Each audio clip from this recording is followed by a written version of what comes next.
In this video, we're going to be testing a claim about a mean where sigma is known, and we're going to be able to test it using the p-value method. This is the formula for the test statistic, but we're going to be able to get it using our calculator. But if you want to use this formula to get it, this is what you would need to use, and that's what everything off to the side means for the formula. So for this example, a simple random sample of the weights of 19 green M&Ms has a mean of 0.8635 grams.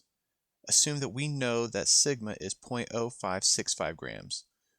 We're going to use a 0.05 significance level to test the claim that the mean weight of all green M&Ms is equal to 0.8535 grams, which is the mean weight required so that the M&Ms have the weight printed on the package label. Do green M&Ms appear to have weights consistent with the package label? So first off is we need to set up our hypothesis test. So what are we dealing with? What is our null and what is our alternative? We'll find that out as we go into the claim, and the claim is right here. We're going to test the claim that the mean weight of all green M&Ms is equal to 0.8535 grams. So that means we're using mu for mean, and again mu is going to be equal to 0.8535, and that means by extension, since it's equal to, our alternative is going to be not equal to 0.8535. We also know that our alpha value is 0.05. So knowing these facts, we know it's a mean, and the biggest thing here is we know what sigma is. We know that sigma is 0.0565, that we're going to be using a test. And since we know what sigma is, we're going to be using a z-test. So to do that, we're going to go into stat, over to tests, and we're going to do number one, a z-test. And the reason we can use z-test is because we know what sigma is. So we're going to go over to statistics, hit enter, and we're going to input our information in. So we know the mu from our hypothesis of 0.8535. So 0.8535. We know what sigma is, 0.0565.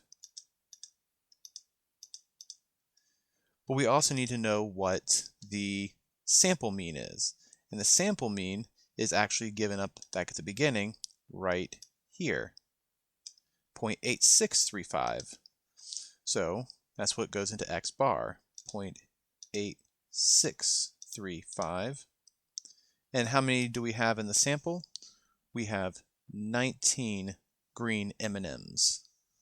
So N is 19. And then we go down here, and this is where your alternative hypothesis comes in. So whatever your alternative is what you choose. And since ours is not equal to, we're going to keep clicked on here, not equal to.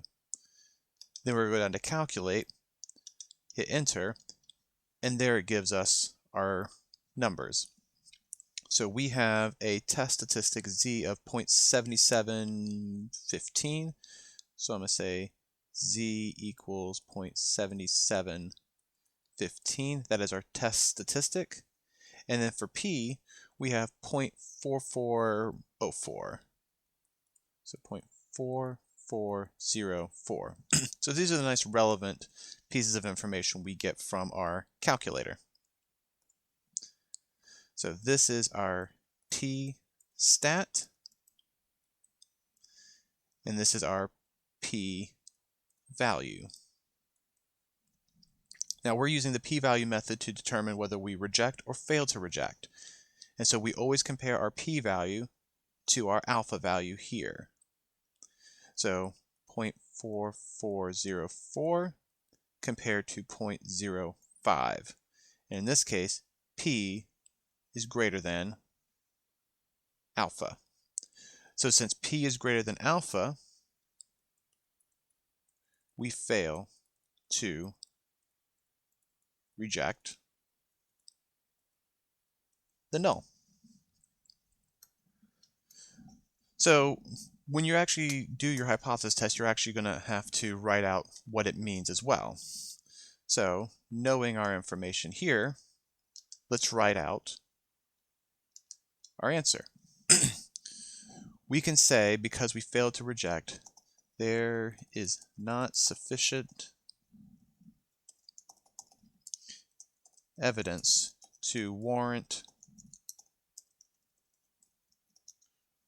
rejection of the claim that green M and M's have a mean weight of 0.8535 grams.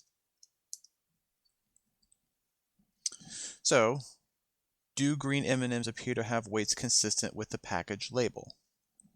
Since we failed to reject the null hypothesis, which was 0.8535, go back up here and change that to green instead of green. But do green M&Ms appear to have weights consistent with the package label? We can say that yes, they appear to have weights consistent with the package label. Because we failed to reject the null, we say that it is equal to, and that is what the claim is, that the mean weights of green M&Ms is equal to 0.8535. So that is consistent with the weight printed on the package label.